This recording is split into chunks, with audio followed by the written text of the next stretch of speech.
The week that was on Infolive TV. Shalom, I'm Margot Dudkevich. Soldier Gilad Schalit celebrated his 21st birthday in captivity in Gaza, the second birthday he has spent since being abducted last year in June. Prime Minister Ehud Olmert and President Mahmoud Abbas discussed issues this week at a meeting in Jerusalem pertaining to the upcoming peace summit scheduled to take place in Washington in November this year. And on Sunday, the Army will award citations and medals of bravery to soldiers and units who fought bravely in the Second Lebanon War.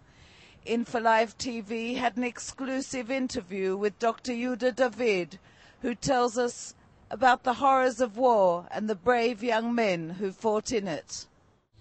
Corporal Gilad Schalit celebrated his 21st birthday this week, his second birthday in captivity in Gaza. Since his abduction on June 25th last year by gunmen from Hamas, the Popular Resistance Committee in the Army of Islam, the only signs of life have been one videotape message broadcasted to mark the first anniversary. To mark his birthday, families and friends this week gathered in Rabin Square and expressed anger over the failure of the government to bring him home. At a meeting between Prime Minister Olmert and Palestinian President Abbas this week in Jerusalem, Israel agreed to share control between all the religions on the Temple Mount, cede control of the Arab neighborhoods in eastern Jerusalem.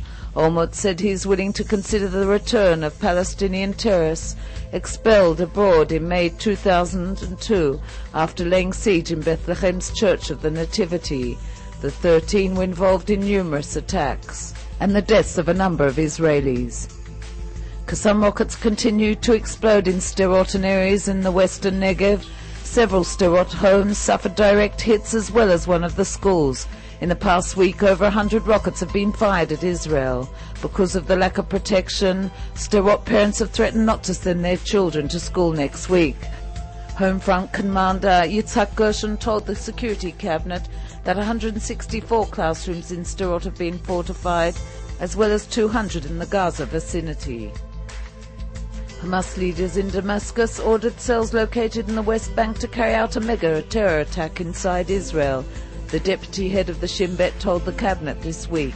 Hamas, he said, continues to smuggle weapons and explosives from Egypt, and since taking control of Gaza has smuggled over 40 tons of explosives.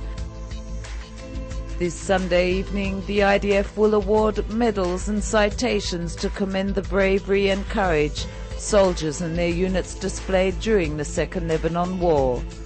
In an Infolive TV exclusive, war hero Dr. Yehuda David, among the thousands of soldiers who enlisted to fight and participated in some of the hardest battles, talks about the horrors of war and the brave young men who fought it. That's all this week from Jerusalem. Wishing you a peaceful and happy weekend. Shalom.